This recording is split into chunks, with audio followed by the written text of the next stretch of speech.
Hello, today I'm going to show you how to make a cool musical texture like this one.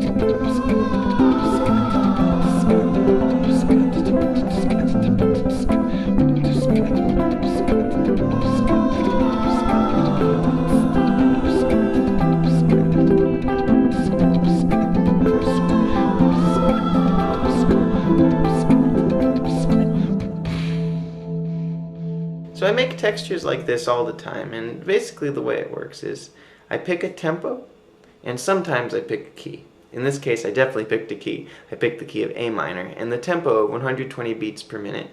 And I make those like a hard and fast rule. I stick to that tempo, I stick to that key.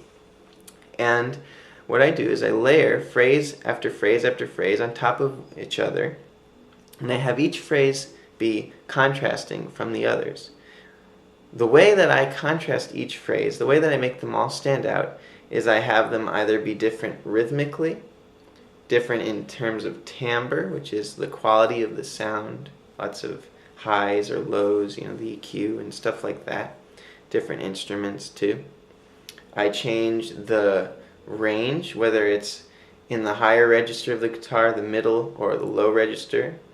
I change the meter sometimes, not always, but I'll have 7-note phrases, 5-note phrases, 4-note phrases, 3-note phrases, different lengths of phrases, different numbers of notes and whatnot. And then I have them all contrast in the technique I use to play them. So sometimes I palm mute, sometimes I just leave the strings open, I play chords. I just have each phrase be really different. And of course I threw some beatboxing and yodeling over it too, but I really want to talk more about what I did at the core texture. This whole process was really inspired by a composer named Steve Reich. He has a piece called Music for 18 Musicians that has been a huge inspiration to me. And essentially what he does in this piece is he uses these 18 layers to create like this ocean of sound that you feel like you're swimming through it throughout the piece. And it's this very subtle change, and it's a whole different take to me on what can make a piece of music really sit well. It doesn't have like one distinct melody or a chorus verse kind of form at all. It's just this kind of ride, and it's a moving texture, and I think it's a really cool way to write. And you can use these textural options in your songs or in your improvisations, or if you have a loop pedal, you can loop with them.